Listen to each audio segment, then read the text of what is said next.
la dernière vidéo, je vous ai montré quelques images de notre séjour londonien, mais j'avais gardé quelques clichés en lien avec cette thématique des animaux.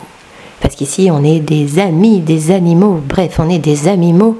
Et on a en particulier passé un long et merveilleux moment au Muséum d'Histoire Naturelle de South Kensington. Franchement, c'est gratuit en plus. Si vous y allez, ne le loupez pas, surtout avec des enfants. Mais pas que.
nos copains, ils sont intelligents comme les humains.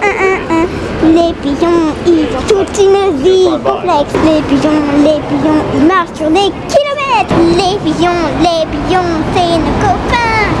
Leur toilette, c'est la ville de partout. Il y a quelques mois, on se trouvait au Japon, vous le savez peut-être. Et là aussi, on a fait quelques découvertes. Alors, comme animaux que j'ai préféré à Winnow, j'ai préféré l'ours blanc, l'ours à collier, l'ours malais et l'ours noir. Et le panda géant. Ensuite, j'ai aimé le bec en sabot. En singe, j'ai aimé les macaques, le gibbon, les gorilles. Et voilà!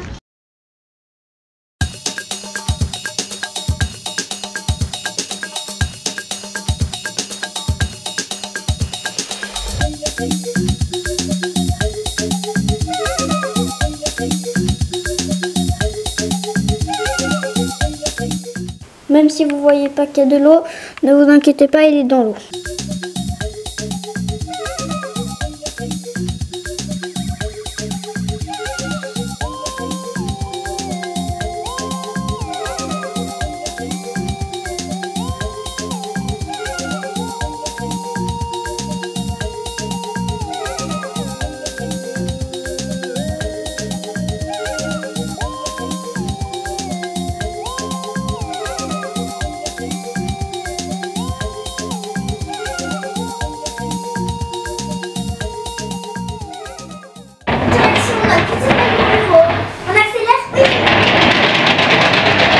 Bienvenue dans mon nouveau reportage qui est sur les mules.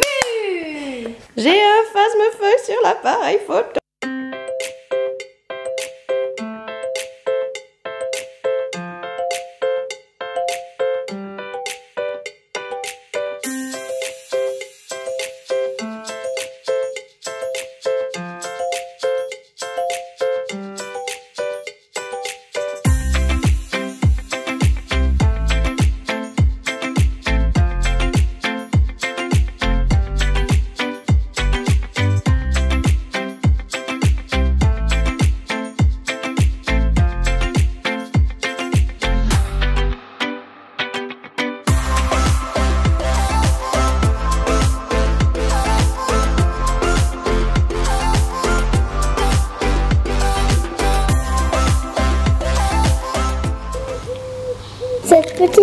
L'araignée s'appelle Rouge.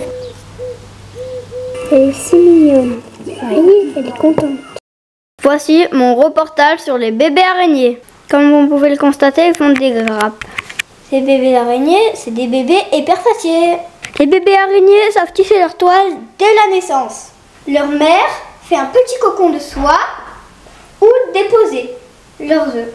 Ils naissent soit dans une bulle, dans un petit fil de toile, soit dans des matelas de toile. Ce qui est le cas pour les bébés araignées crabes Xistutus robustus plus précisément.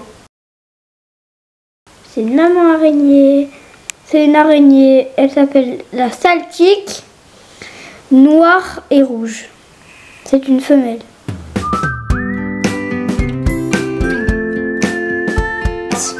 Alors là, araignée, scorpion et mille pattes.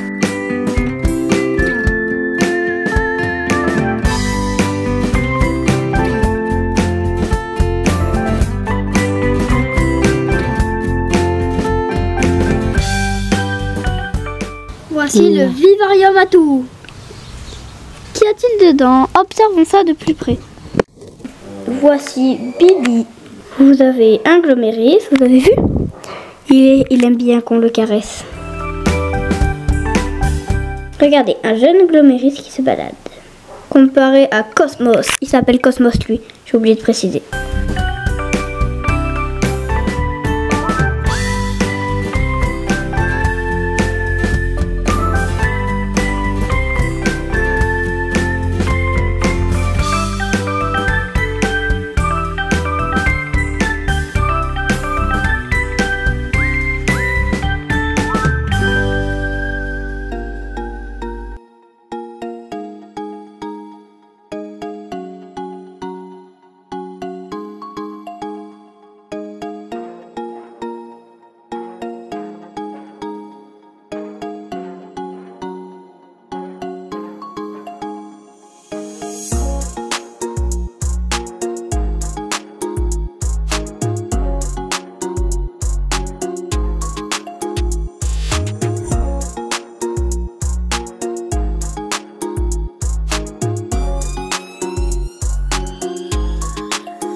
peux la filmer, elle est là.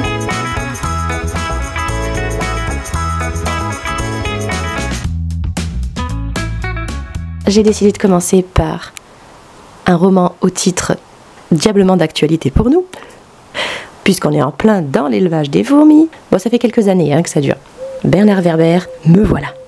Un classique que je ne connais pas, finalement.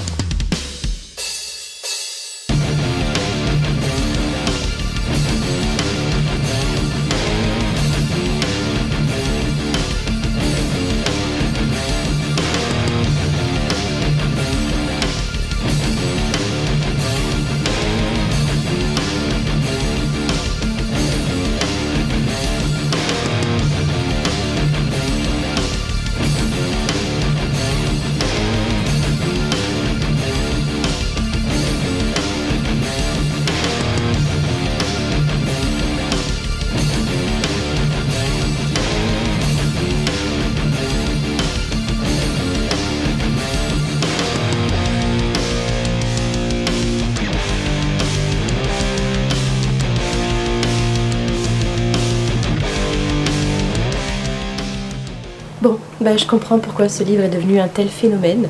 Il y a un suspense incroyable et puis j'adore l'alternance entre le côté humain et le côté fourmi. Je peux pas le lâcher. De surcroît, les garçons me demandent de leur raconter ce que je lis et ce que je découvre au fur et à mesure. Donc là, il faut que je continue. Alors une lecture que j'ai trouvée vraiment très plaisante. Beaucoup de suspense. Je m'attendais pas à trouver de l'humour. Quelques pages avec des redites, j'ai trouvé. Il y avait des scènes un petit peu redondantes. Mais je comprends l'engouement général pour cet ouvrage, même si je lirai pas forcément les deux autres du cycle des fourmis. Le lardon était limite plus à fond que moi encore. Alors j'ai quitté les fourmis pour les reptiles.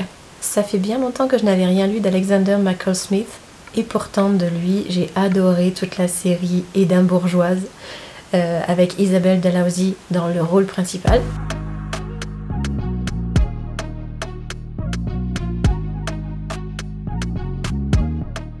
Là, je découvre, même s'il a écrit cette série-là bien avant les Isabelle, la série dans laquelle Ma Ramotswe, je sais pas trop comment le prononcer, mène l'enquête. On est en Afrique donc, mais je retrouve l'écriture cosy, l'écriture douillette, l'écriture élégante et en même temps très confortable de McCall Smith. Et c'est comme si je remettais mes pantoufles préférées. Vous voyez ce que je veux dire ?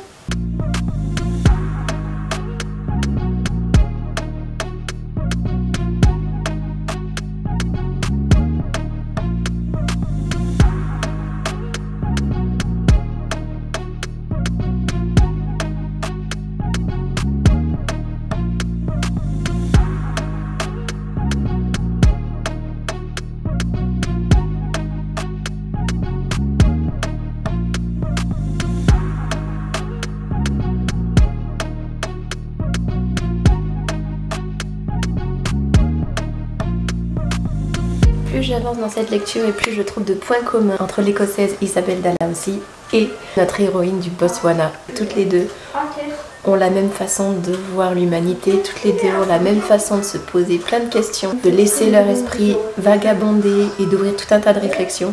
Elles pourraient être sœurs. Elles ont aussi en commun le fait de se mêler un petit peu des affaires des autres. En tout cas, au-delà de ce qui leur est demandé. Je pense que je lirai d'autres livres de cette série. Les personnages sont tellement attachants que je remonterai bien à la genèse de tout ça et au commencement des histoires de chacun. Dernière référence pour cette thématique animalière, c'est un conseil d'une de nos médiathécaires. C'est ma première rencontre avec cette autrice, Laurine Roux. L'une de mes collègues a travaillé avec elle il y a 2 ou 3 ans et s'est inspirée d'une histoire vraie.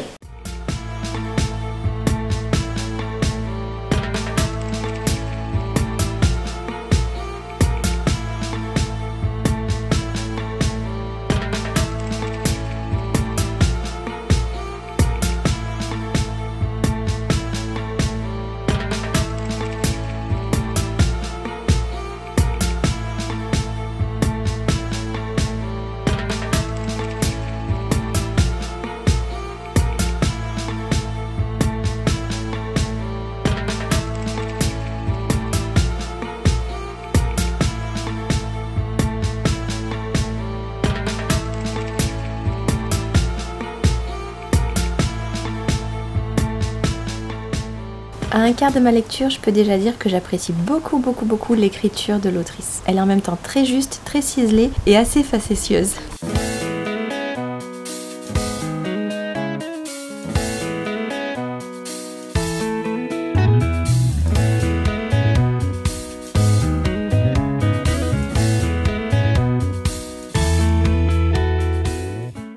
Voici mes bébés. Ils s'appellent Gnocchi.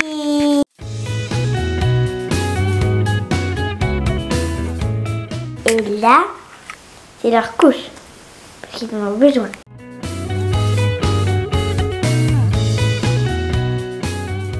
Gnocchi, toi aussi t'as ton maillot de bain?